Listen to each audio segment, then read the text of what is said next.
Hey everybody, Jake here from Bearded Gear, and I have a first impressions to do for you.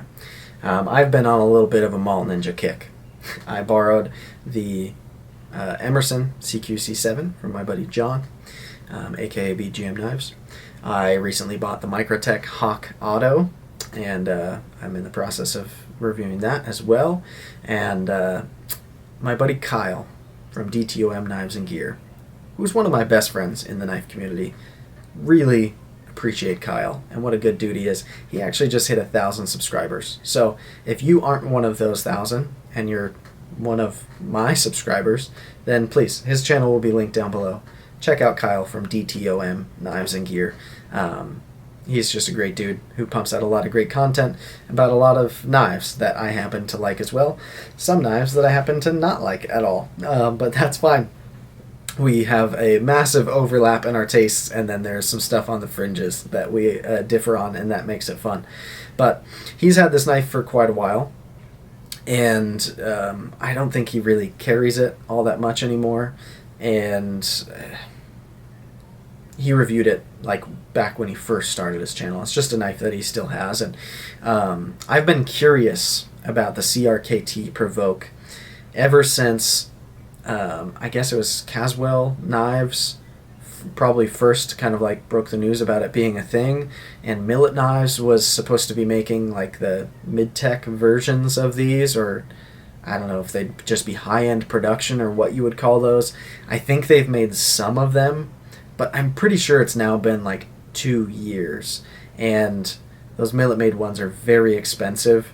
And I don't think they've even delivered remotely close to all of the ones that they originally sold. I could be wrong. I'm in a big asterisk here. Is it asterisk or asterisk? Asterisk. I don't know. Whatever that is. One of those right here. Because maybe I'm just not aware of it, and Millet somehow has delivered a whole bunch of knives without me noticing.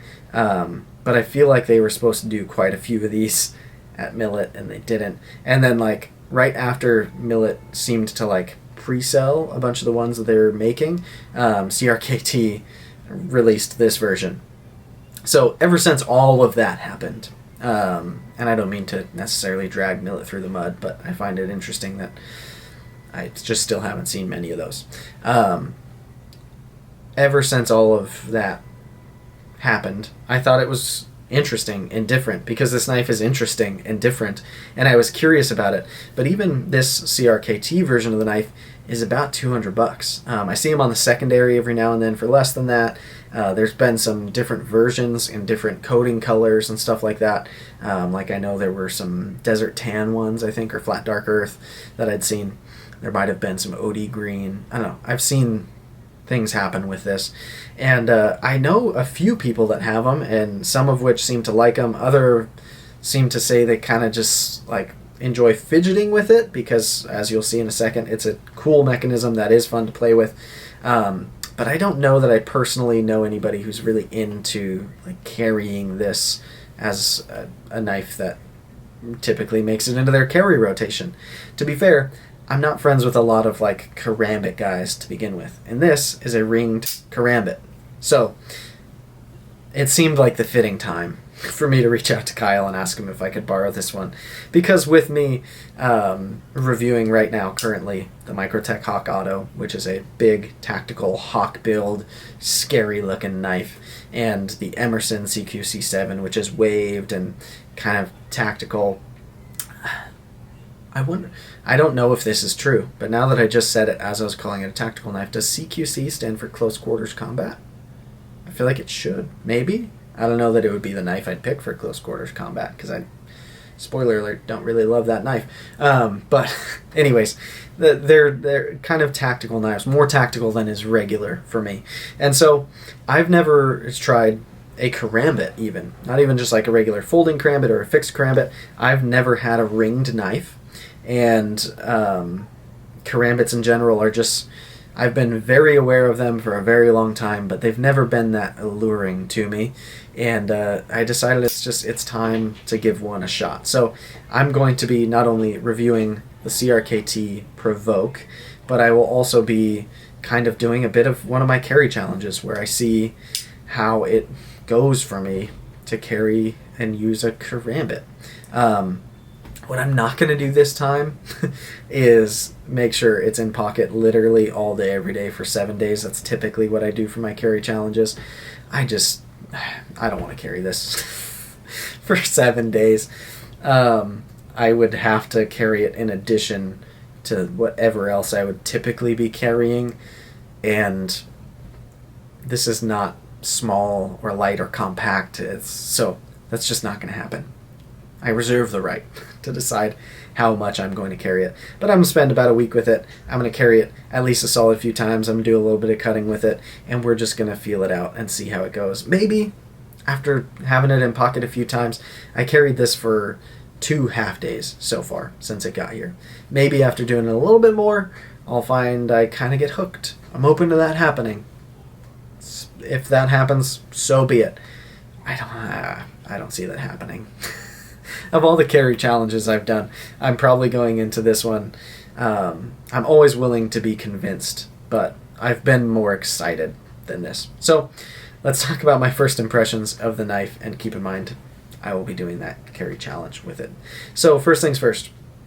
This one, I forget what steel they make these out of at CRKT. Knowing CRKT, it's probably nothing super exciting. I'll be sure to figure that out by the time I do my full review. I'm sure somebody can drop down in the comments as well and let us know. But this one is the pretty regular black-coated version. This is the standard kind of edition of this knife. As you can see, we've got a ring up here, which is way too big for my finger. We'll talk about that. I don't know if karambit rings are supposed to be at least relatively close to your finger size, but it's kind of uncomfortably large for me. It's not that I have super tiny fingers either. I mean, they're not huge, but anyway. The real crowning achievement of this knife is the mechanism by which it deploys. So a typical karambit of this size and profile would be a folding karambit, right? And this one kind of folds, but not in the traditional sense. So as you can see, this is functioning on these two kind of arms here. It seems almost robotic. And when you push it forward, it clicks into place like that, and you are deployed, and it is locked, and that's the way it works. To unlock the knife, there is this little tab here. You pull on that, and it releases it, and it just goes back in there. So if you pull this knife out of your pocket, it kind of comes out just like this. You just use your thumb, bam, and you're deployed. That is very cool. It's fun every time. It's a cool way to deploy a knife. It's different, and it's actually functional. It's not just a gimmick. Like, it works. It feels strong. Lockup is good here. It's a functional locking mechanism and folding mechanism. It's not like a different lock type. It's like a whole different type of folder. So yeah, the achievement of this knife is that it's a folder, but it's not what you think of when you think of folder. So let's talk a little bit about a couple of things and where I'm coming into this at. First of all, some concerns that I had before having it were that the ergonomics in hand, because of all of this that's happening and kind of exposed, I was worried it wasn't going to feel very good. This isn't an ergonomic dream for me, no, but it does feel good. The way that it is shaped for my hand, it's not bad. My fingers all have pretty nice places to land, and I feel fairly locked into it. Nothing about this is grippy. I think this is all aluminum. I assume these arms are, like these robo arms, are probably steel if I had to guess. But I think this kind of main chassis is aluminum based on the feel. Anyways, it all locks up solid, feels good. None of it is like gritty or grippy like Peel Ply G10 or anything like that would be. So really the locked in sensation is coming from these grooves here where I'm kind of locking some fingers in, and then of course having the ring where, I mean, the knife isn't coming off my hand, it's on a ring. So I don't know, I feel like I see some people doing like crazy karambit tricks and stuff, some Doug Marcaida karambit stuff. Maybe that'll be a way that this knife becomes more fun for me, is to learn some of that. But in the meantime, I mean, it's cool. It feels tactical. But my issue with this ring, if I'm being honest, is the size of it. There's just so much freaking room in here. Like, with the fattest part of my finger in, there's just a lot of room to move around. Even my thumb, it's loose. So, like, if the ring fit my finger a little better, I think I'd find the handle in general to be a lot more comfortable. It's just a little too big for me. And, I mean, it's a production knife with a ring on it. I imagine if I was having, like, a custom ringed knife made, I could have that ring made a little bit more to my liking, but maybe they just have to assume that people with really big hands are going to be into this knife, and so being someone with slightly smaller hands, I'm out of luck. I don't know. I don't like how big that ring is. I'd be curious, those of you who own these that have different hands than I do, whether you find that ring is too big, or maybe I'm wrong and karambit rings are supposed to have a bunch of room in them, and that's the design philosophy for karambits in general. I don't know. Not an expert on karambits. So yeah, let's talk about real quick how it carries as well. The way this pocket clip works is super funky. So this whole silver piece is the pocket clip, and in order to get it on your pocket, you kind of pull, there's like this texturing here, you like push on that, and you can see that lifts this part up. When I put this in my front right pocket, I find a lot of the time that when I'm pulling the knife out by the ring, I'll kind of stick my finger in the ring and I'll go to pull out. A lot of the time, this part of the handle will, or of the, I guess that's the like back tang of the blade. Anyways, this spot will catch on the edge of my pocket and almost be like a wave opener, and I'll accidentally deploy the knife as I'm pulling it out of my pocket.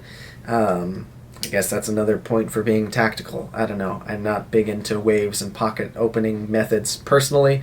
I'd be willing to bet a lot of people who are into this knife more than I am are into waves and pocket opening methods and that kind of stuff. So yeah, so that's one point. I got distracted, sorry. The pocket clip, not super effective in my opinion. It's on the low end of functional pocket clips for me. It's just not that intuitive or convenient to use. It just seems like it's what fit this weird design, and it wasn't as much to be functional as it was to just like fit around a ring. It would feel a lot better if it just had kind of a traditional pocket clip that was screwed on here and went to there, to me.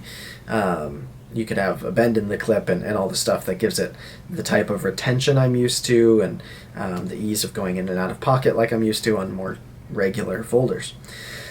So yeah, beyond the pocket clip not being so good, there's the obvious, this thing is a weird shape, and it's not a small weird shape, it's kind of a big weird shape. I just finished recording my first impressions on this guy. If you look at the profiles of these two knives next to each other, you can guess which one is more comfortable to carry. It's the one that's shaped like an object that's more comfortable to carry. This thing is just big and awkward and weird and heavy and strange to have in pocket. I know Kyle sometimes carries it with like a Kydex sheath thing so that he can have it on his belt. I have no interest in doing that. I don't want a sheath for my folder. It's not my thing. If I'm going to have a sheathed knife on me, I'd rather just be carrying one of my EDC fixed blades. So, I don't know. It's weird to me. It's not pleasant in pocket. The ergos are so-so because the ring being gigantic. There's some weird things happening here. And it's a weird knife. This thing looks like a freaking alien. But, yeah, that's what we're working with so far. So, I haven't done much cutting at all with this. I've opened a package, and while I was opening the package, I made a couple kind of like extra cuts on it to see how it did. I did some in the reverse grip because that's the way that this knife is designed to be held. If I'm wrong, let me know. But when I put this in a forward grip, it sucks even worse to have my pinky in that hole. Then it feels like my pinky and my ring finger are spread further apart than they want to be. I don't like that. It's kind of like, I'm really particular about sandals, flip-flops, thongs, whatever you want to call them. My flip-flops, as I call them, I only wear the type that have a cloth thing that goes between your big toe and your pointer toe. If it's like the thick, rubbery kind, I want to chop my feet off. I hate it when I'm wearing sandals that put like this big rubber thing between my toes.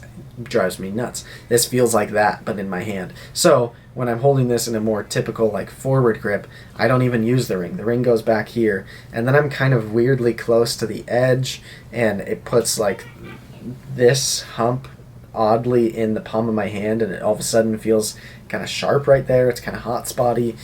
So it doesn't really lend itself well to this type of grip.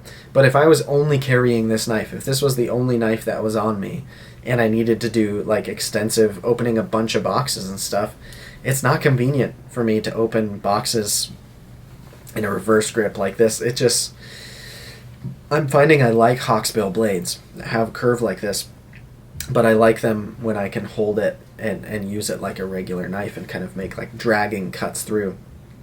I guess I can choke back to here. That's okay, but it just doesn't feel like a good knife to like do work with, which it's not. It's designed to be a tactical knife. This is a karambit. It's a fighting knife. It's designed to do self-defense with. That's it. And that generally doesn't really speak to me in knives these days. I think they're cool. On the surface, I get it. But the amount that I use my knives for not self-defense versus the amount that I do use them for self-defense, it doesn't seem justifiable to me to make so many sacrifices towards like the good knife for doing work with to choose a knife that's better for self-defense with. Plus, I'd argue a lot of the knives that I carry in my primary like front right pocket position are going to be every bit as good in a self-defense situation for me, and it's not like I'm extensively trained in the use of a karambit, so I probably wouldn't be very good at using a karambit for self-defense. Personally, if you are trained in it, and you've done martial arts around it and all that, different story for you. But I would feel way more confident if I had to defend my life with a knife if I had my Koenig Arius in my hand in a forward grip or even in a reverse grip than I would with this in my hand, because it doesn't feel quite dialed for me. The Microtech Hawk Auto, on the other hand, that knife is kind of selling me a little bit on tactical hawksbill blades. It's not a karambit, it's not ringed, but it does feel good in a reverse grip to me. It does feel good in a forward grip or saber grip or whatever you want to call it, and that knife makes a little more sense. This feels more like a one-trick pony, and it's not a trick that I'm into.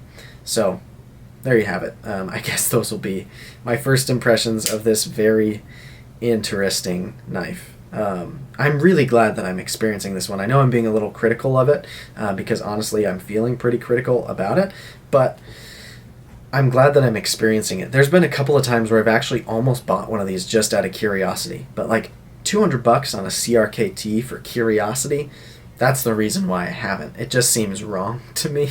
I get CRKT is capable of making some good knives these days, but I don't know. I don't know who I would recommend to spend $200 on this. I think the only reason is if you're super into karambits and for you they work really well, then cool, this is a very different karambit and this is the way that you can get it, is through CRKT. But other than that, unless you're just buying it purely out of novelty's sake and for an expensive fidget toy that I don't think cuts very well, I guess that's it. Anyways, thanks guys for checking it out. I will have a full review on this. We'll see if I figure out more about it. We'll see how the carry challenge went. I'll make sure I put it in pocket, at least for kind of half days at a time, and a good solid few more times. I'm not going to do my full review and results of the carry challenge until I've done extensively more carrying and more cutting with it. So I want to be fair to that process, but it just might take an extra couple of days because I don't like carrying it. I already know that. Anyways, thanks guys. I appreciate it. And as always, thanks for watching. I'll see you on the next one. Thanks.